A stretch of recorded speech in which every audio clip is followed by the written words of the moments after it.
Welcome sa Dries TV. Kung interesado ka sa ganitong news, huwag kalimutang isubscribe ang ating YouTube channel. Maraming salamat! Welcome back again sa ating YouTube channel mga kakimpaw, and sa update natin ito ang pag-uusapan natin ay tungkol sa mga importanteng kaganapan kina Kim and syempre kay Paula Avellino. Pero bago po ang lahat, maraming salamat sa inyong patuloy na pagsuporta at pagsubaybay sa mga daily update natin. Kaya naman bilang pasasalamat, narito po ang isang napili kong komento patungkol ito sa naging previous update. Mula ito kay Ginang Edna Rubio. Sabi niya dito, siguro hindi pa sila uwi Kim at Pao. May nakita akong post, Ate Heidi. Puntahan pa nila si Aki, baka bakasyon pa sila para naman konting pahinga naman. Wala ngayon si Kim sa Showtime. Maraming salamat po sa inyong komento. Tama po kayo. Wala pa po si Chinita Princess sa It's Showtime. Kasi parang nasa 15 or 13 hours po ang biyahe ni Chinita Princess. Simula doon hanggang dito mga kakimpaw. 13 to 15 hours. So inaasahan natin na wala pa rin yan bukas mga kakimpaw. Siguro sa mga susunod po na araw. Yun ay kung totoo man nga po ha, nakasama po na bumiyahe at umuwi si Kim and Paula Avellino ng team. Pero kung wala pa rin siya sa mga susunod po na araw, then doon natin masusure na hindi nga sila umuwi. Sa ngayon kasi mga kakimpaw, sobrang aga pa po para mag-conclude kung kasama ba siyang umuwi or hindi. Kasi nasa travel pa nga sila mga kakimpaw. 'Di ba? Hindi pa natin ma-sure kung kasama nga ba talaga silang umuwi dito sa Pilipinas. Pero hopefully ay mag-enjoy muna si Kim and Paula Avellino dyan po sa ibang bansa, 'di ba? At sana ay nakabanding nila itong si Aki, ang anak po ni Paula Avellino. Kasi isa din po yan sa inaabangan ng mga Kimpo fans, ang pagkikita ni Kim, Aki, and ni Paula Avellino. So maraming salamat po sa inyong komento, Ginang Edna Rubio. God bless po sa inyo at mabuhay kayo. So, eto na nga pag-usapan na natin ang mga balita po na nakalap natin sa hapong ito or sa gabing ito. At unahin na nga nating pag-usapan ito pong viral na mensahe ni Paula Avellino kay Chinita Princess at maging ang Lionheart TV ay na-feature nila ito sa kanilang article. Ayun nga dito sa lahat ng character Kimi, itlog pa talaga. Natawa kasi sila sa kasagutan ni Chinita Princess. 'Di ba sabi doon ni Paula Avellino, my wish for you is I hope you get to be stress-free in the next couple months and years, 'di ba? Then sabi pa ni Chinita Princess, huy, daig ko pa yung mga itlog na binebenta sa grocery. Yung organic raised in a stress-free environment. Bakit sa dinami-dami namang character, no? Itlog pa talaga yung naisip ni Chinita Princess. Napakataba ng utak mga kakimpaw. Alam kasi ni Paula Avellino na talaga namang stress na si Chinita Princess sa kanyang buhay. Pero merong Paula Avellino na handa po mga kakimpaw na makinig at magpayo kay Chinita Princess sa kahit ano pong pinagdadaanan nito. Mabuti na lang talaga at may Paula Avellino mga kakimpaw, 'di ba? Na talaga namang sumasalo sa mga stress, sa mga problema na meron si Chinita Princess. So sinalo na po lahat ni Paula Avellino yung mga yun. 'Di ba? So mabuti na lang may Paulo sa buhay ni Kim Chu.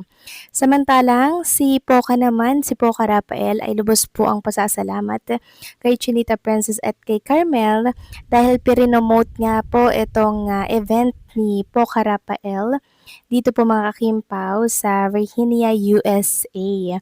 And prinomote ito ni Kim and Carmel. Sabi nga dito, see you all this Saturday, May 9, 2026, dyan po sa Mang Eaton, the Virginia, USA. Kantawanan with me with the local talents in Virginia. Please call AJ Rivera, Pantaleon for tickets. And makikita nga dyan yung video statement ni Kim and Carmel. Talagang prinomote nila to mga kakimpaw. Nakaka-happy naman si Chinita Princess, no?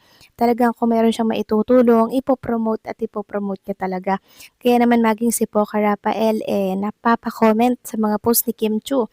Sabi niya, you are the one, Chinita Princess Kim Pao, breaking records. Thank you and love you very much, my manager. So lahat po talaga ng nakakasalamuhan ni Chinita Princess and Paula Avellino talaga namang nagugustuhan at minamahal din ng sobra si Kim and Paolo dahil sa pagkatao po nito, sa mabait po nitong ugali, and syempre sa attitude na talaga namang Very perfect mga kakimpa. Wala kayong masasabi kay Chinita Princess and Paolo. Samantalang next topic, pag-usapan naman natin mga kakimpaw. Ang tungkol nga dito sa statement po ng isang fan dito po sa ex na maging siya ay duda rin po talaga sa biglaang pag-uwi ni Kim and Paolo. Sabi niya nga dito, pwede ba akong dilulu na hindi pa uuwi ang Kim Pao? Kasi bakit parang magkahiwalay sila? Makasarili na ako kung hangarin kung wala pa si Kimi sa showtime bukas. Magbakasyon muna sila. Mag-enjoy muna bago ulit mag-work. Ako lang po ito. Maging ako rin naman gusto ko rin talaga mga kakimpo na magpahinga. Si Kim and Paula Avellino, 'di ba? Hopefully nga po wala pa siya sa It's Showtime bukas or sa mga susunod po na araw kasi papahinga sana siya, 'di ba, bago mag-It's Showtime. 'Di ba? Hindi yung pagkarating na pagkarating, pak salang agad sa It's Showtime. So nasaan ang pahinga, Chinita Princess, 'di ba? Kailangan din ang katawan natin ng pahinga at kailangan mo yan kasi napakasipag mong artista. Samantalang, next topic naman mga kakimpaw. Ito po yung kinagulat ng mga Kimpaw fans nang may isang page na mag-post po ng ganito. Tungkol ito sa malaking event ni Kim and Paolo Avellino na di umano ay mangyayari daw by November 12, 2026 sa SM Mall of Asia Arena. Yes, mga kakimpaw. Sabi nga nila, totoo ba ito? Saan makakabili ng tickets? Marami na agad ang nagtatanong na may concert pala si Kim and Paolo. Saan makakabili daw ng ticket, mga kakimpaw? Ayun nga dito, OMG, totoo ba to?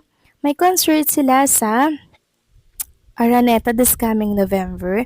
So, SM Mall of Asia Arena, hindi po Araneta. Arena kasi yung nakalagay dito, SM Arena. Sabi nga dito mga kakimpaw, detalye ng Love Kimpaw World Tour 2026. Petsa ng pagsisimula, opisyal na nagbukas ng tour noong April 24, 2026 sa Pax Theater sa Redwood City. Mga lokasyon ng unang leg ng tour ay may 5 stop sa Amerika, kabilang Redwood City, Anaheim at Edmonton. Grand finale daw mga kakimpaw, nakatakda ang kanilang concert sa Pilipinas sa November 12, 2026 sa SM Mall of Asia Arena. So ayun po, napakalinaw po ng detalye. May concert daw si Kim and Paolo sa SM Mall of Asia Arena November 12, 2026. So, hindi po kaya may kaugnayan ito sa Kupino mga kakimpaw. November din po kasi ang labas ng kanilang Kupino na isushoot pa yung ibang eksena sa Korea. Pwede rin mga kakimpaw para po i-promote nga yung kanilang upcoming series. So, pwede, no? Kasi, bakit naman magsasabi o maglalagay dyan ng AI ng ganitong detalye kung wala silang nalaman tungkol sa ganito?